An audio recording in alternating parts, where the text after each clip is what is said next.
What's up? I'm former 76er, Georgetown Hoya, and NBA Hall of Famer Allen Iverson. You might know me as The Answer or AI, but my friends call me Chuck. This is my story, originally written for the Players Tribune. Please be advised, this article contains adult language. Dear Kobe, this is going to be tough, but I need to get this off my chest. Everybody clear out for me and Kobe.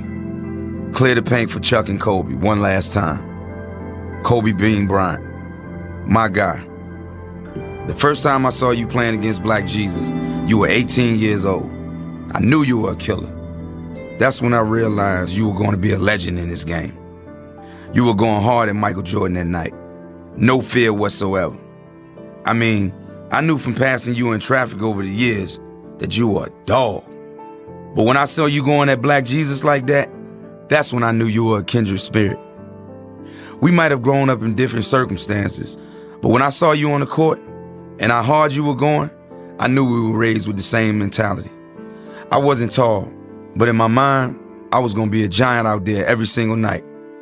You were 6'6" and could score in your sleep. But that wasn't even enough. You was trying to be the best that ever did it. Everybody say they want to be that, but not everybody is willing to sacrifice what it really takes to do it. Remember when I came to LA the first time our rookie year? You picked me up at the hotel and we went out to get something to eat. And you asked me what I was doing later. I said I was going to the club. I mean, we're in LA.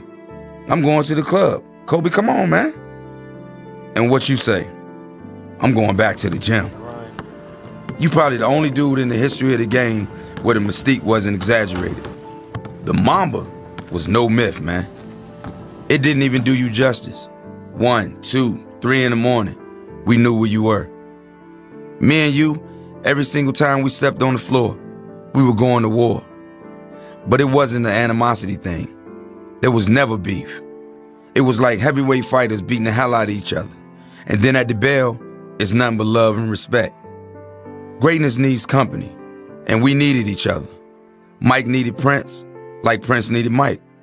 Tyson needed Holyfield, like Holyfield needed Tyson. Everybody needs that person to say, oh, you the shit, huh? Well, I'm the shit too. And you were the shit. You were the toughest man that I ever seen in this game. The most cold-blooded serial killer I've ever seen. The fiercest competitor I've ever seen. I remember hearing the story that you were on the road and you were watching highlights of me dropping 35 on the Knicks at the Garden our rookie year. And you got so mad you smashed up the hotel and started researching me like you were the CIA. Get me to file on AI. I bet it was like that. Studying how great white sharks hunt down seals in the Pacific Ocean and whatnot. What I love about that story is the truth. That was just our relationship. Two dudes pushing each other to greatness. The next time you came through Philly, you were all up in my shit. There was no half-stepping. Every first step, I had to go 100. You were 6'6", and it was like you wanted to guard me. You wanted the challenge. You wanted to show me that you were the baddest motherfucker to ever play the game. And I ain't want no part of Kobe on the other end. Man, hell no.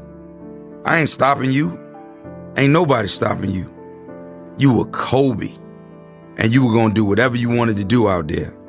Because you were a sniper, an assassin, a cold-blooded killer. And now I'm talking about you in the past tense. And I still get emotional about it. It still don't seem real. You were my guy. The 2001 finals, we were going at each other like fighters. Not on some beef or hatred. That's what some people could never understand. Not out of hate, out of admiration, out of love.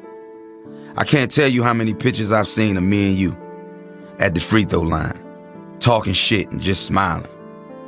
Man, who the hell loses the NBA scoring title averaging 33 a game? How the hell you up me averaging 35 like that, man? Why you had to do that to me? You had to do it because you. Because you Kobe Bryant. Because you're a straight up giant. You probably watch me doing my thing on SportsCenter every night, like 41, huh? Let me get 43. See how you like that, Chuck. I was always confident. I knew what I could do. I was a scorer. I was a winner. I did it my way. I won some games. But you were a champion. You got rings. You got rings on rings. You were loved all over the damn world. And you were loved in my own house. My oldest daughter loved Kobe Bryant. She always wanted Dad to win. Don't get me wrong. But she wanted Kobe to go off too. My kids used to be always hitting me, talking about they wanted the Kobe kicks when they came out. They were rocking number 8 and number 24 because you were one of their heroes. And if I'm being honest about it, you were a hero to me too. Even though you were younger than me, I looked up to you because of how much you sacrificed, how much you gave to this game. Anytime anybody asks me who's the greatest of all time, I ain't gonna bullshit you. MJ is always number one. I know you'll say the same thing. Black Jesus is the GOAT. But number two, I'm always gonna say Kobe Bryant. Nobody was tougher than you. Nobody got more out of me. We're linked forever in this game, in this life. I just wish we had more time. It's funny, I don't know if I ever told you this, but one of my favorite memories is coming to see you in LA when they retired 8 and 24. Who the hell is so dope for so long they get 2 different numbers up in the rafters? I couldn't miss that moment for the world. But you know what's crazy about it? Everybody in the Staples Center was treating me like we won the ring in 2001. Security was giving me all types of problems when I was trying to get down there to the floor, man. Y'all won, Los Angeles. I'm trying to get to the court and congratulate you like that's my guy. And security is looking at me like I'm crazy. Y'all won. Y'all got all the rings. Man, I finally got onto the floor and I gave you a hug and you were holding your baby girl in your arms. That was a moment I'll never forget. I was just so happy to be there. I was happy to be a part of the legacy that is Kobe Bryant. Where did time go, man? The first trip to LA feels like it was yesterday. We were just kids with everything in front of us. You asked me what I was doing later. I told you I was going to the club. You told me you were going back to the gym. I'll never forget that. You're not here on this earth anymore, but you're not going either. You just say the name Kobe Bryant, and all the memories come back in a split second. I can see you pointing your finger up in the air, walking off the court after you dropped 81 on Toronto. I can see you jumping in the air just like Mike after you won the title.